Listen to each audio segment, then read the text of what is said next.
കൊല്ലം ആയൂരിൽ വൃദ്ധമാതാവിന് മകന്റെ ക്രൂരമർദ്ദനം. ആയൂർ ദേവന്നൂർ സ്വദേശിനി ദേവകിയാണ് മകൻ മനോജ് വലിച്ചിഴയ്ക്കുകയും നിലത്തിട്ട് ചവിട്ടുകയും വടികൊണ്ട് അടിക്കുകയും ചെയ്തത്. മകൻ മനോജിനെ പോലീസ് കസ്റ്റഡിയിലെടുത്തു.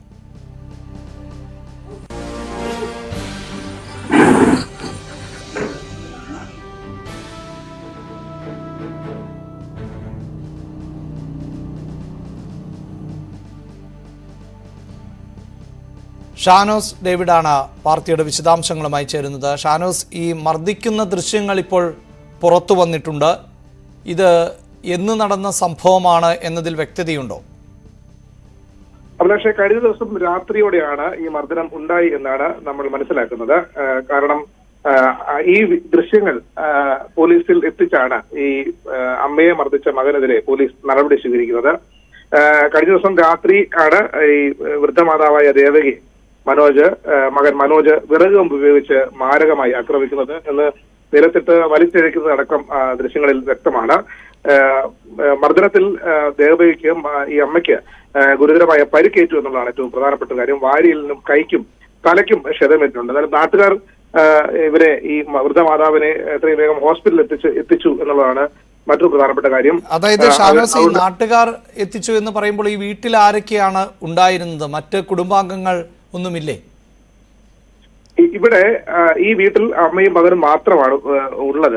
ഇവിടെ നേരത്തെയും ഇത്ര സമാനമായ സംഭവങ്ങൾ ഉണ്ടായിട്ടുണ്ട്. ഈ മനോജ് എന്ന് പറയുന്ന മകൻ പലതവണയും മർദ്ദിച്ച് രാത്രികാലങ്ങളിൽ വന്ന് വീട്ടിൽ ബഹളം ഉണ്ടാക്കുന്നത് പതിവാണ്. ഇത് നാട്ടുകാരിൽ പലരും നമ്മുടെ കാര്യം പറയുന്നുമുണ്ട്. കാരണം അതുകൊണ്ട് തന്നെയാണ് ഇത്തരത്തിൽ വീണ്ടും ഒരു മർദ്ദനം നടക്കുന്ന സാഹചര്യത്തിൽ ദൃശ്യങ്ങളടക്കം നാട്ടുകാർ പോലീസിൽ അറിയിക്കുന്ന സാഹചര്യം ഉണ്ടാകുന്നത്. എന്തായാലും പോലീസ് സ്ഥലത്തെത്തി ഈ മനോജ് എന്ന് പറയുന്ന ആളെ കസ്റ്റഡിയിലെടുക്കുന്ന സാഹചര്യം ഉണ്ടായിട്ടുണ്ട്.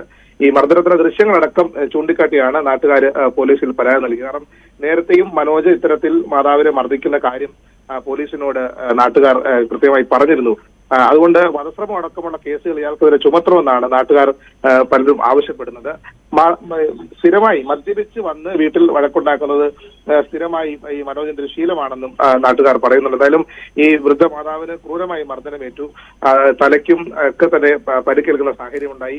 ഈ വൃദ്ധമാതാവിന്റെ തല ഭിത്തിയിലേക്ക് ഇടിപ്പിച്ചു എന്നും നാട്ടുകാർ പറയുന്നു. എന്തായാലും കൃത്യമായ സമയത്ത് ചികിത്സ കൊടുത്തുകൊണ്ട് മാത്രമാണ് ഒരു ഗുരുതരമായ ഒരു അവസ്ഥയിലേക്ക് പോകാതിരുന്നത് എന്നുള്ളതാണ് ഏറ്റവും പ്രധാനപ്പെട്ട കാര്യം. കഴിഞ്ഞ ദിവസം രാത്രിയാണ് ഇങ്ങനെ ഒരു സംഭവം ഉണ്ടാകുന്നത്. ദൃശ്യങ്ങൾ ഇന്ന് പകലോടുകൂടി പുറത്തു വരുന്നു. പോലീസ് നടപടി സ്വീകരിക്കുന്നു. ഈ മനോജ് എന്ന് പറയുന്ന മകനെ, ദേവകിയുടെ മകനെ പോലീസ് ഇപ്പോൾ കസ്റ്റഡിയിൽ എടുത്തിട്ടുണ്ട്. അഭിലാഷ്, ഈ വൃദ്ധസ്ത്രീ ഇപ്പോഴും ചികിത്സയിലാണോ?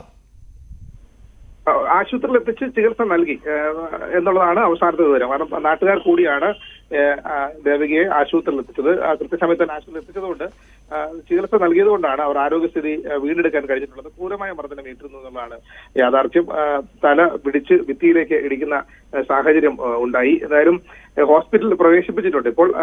അതായത് ചികിത്സ നൽകിയത് കൊണ്ടാണ് വലിയ തരത്തിൽ ഗുരുതരമായ ഒരു കാര്യം കൂടി, ഈ മനോജ് ഏത് തരത്തിൽ, അതായത് സ്വബോധത്തോടു കൂടി ചെയ്യുന്നതാണോ എന്നുള്ളത് കൂടി അറിയണമല്ലോ. കാരണം നേരത്തെ ഷാനൂസ് തന്നെ സൂചിപ്പിച്ചു ഇത് തുടർച്ചയായി അവിടെ നടക്കുന്നു എന്നുള്ളത്. ഇദ്ദേഹം ഈ ലഹരി വസ്തുക്കൾക്കോ മറ്റോ ഒക്കെ അടിമയാണോ? എന്താണ് ഇങ്ങനെ മർദ്ദിക്കാൻ കാരണം? അതേപോലെ ഈ മനോജ് എന്ന് പറയുന്ന ആൾ ലഹരിക്ക് അടിമയാണ് എന്നുള്ളതാണ് ഇതിന്റെ പ്രധാനപ്പെട്ട കാര്യം. കാരണം നേരത്തെയും ഇതുപോലെ തന്നെ മദ്യപിച്ച് വീട്ടിൽ വന്ന് വഴക്കുണ്ടാക്കുന്നത് പലപ്പോഴും നാട്ടുകാർ ശ്രദ്ധയിൽപ്പെട്ടിട്ടുണ്ട്. അതുകൊണ്ട് തന്നെയാണ് നാട്ടുകാർ ഇത്തവണ അത് കൃത്യമായി പോലീസിൽ അറിയിക്കും. ഇന്നലെ ഈ പറയുന്ന കഴിഞ്ഞ ദിവസം ഇത്തരം ഒരു സംഭവം ഉണ്ടാകാനുള്ള കാരണം തന്നെ ഭക്ഷണം ഉണ്ടാക്കി നൽകിയില്ല എന്നുള്ള കാരണം ആരോപിച്ചാണ് ഈ മാതാവിനെ മകൻ മർദ്ദിക്കുന്ന സാഹചര്യം. അതായത് കൃത്യസമയത്ത് ഭക്ഷണം ഉണ്ടാക്കി കൊടുത്തില്ല എന്ന് പറഞ്ഞാണ് ഈ വൃദ്ധമാതാവിനെ ക്രൂരമായി മർദ്ദിക്കുന്നത്. അത്തരമൊരു സാഹചര്യമുണ്ട്. എന്നാലും നാട്ടുകാർ ഇടപെട്ട് അതിന്റെ ദൃശ്യങ്ങൾ പോലീസിൽ സമർപ്പിച്ചതുകൊണ്ടാണ് പോലീസിന് ഒരു നടപടി സ്വീകരിക്കാനും ഇയാളെ കസ്റ്റഡിയിലെടുക്കാനും കഴിയും. എന്തായാലും ഒരു ഗുരുതരാവസ്ഥയിലേക്ക് കടന്നു പോകാതെ ദേവകിയുടെ ജീവൻ രക്ഷിക്കാൻ നാട്ടുകാർക്ക് കഴിഞ്ഞു. വിശദാംശങ്ങളാണ് ഷാനോസ് ഡേവിഡ് നൽകിയത്.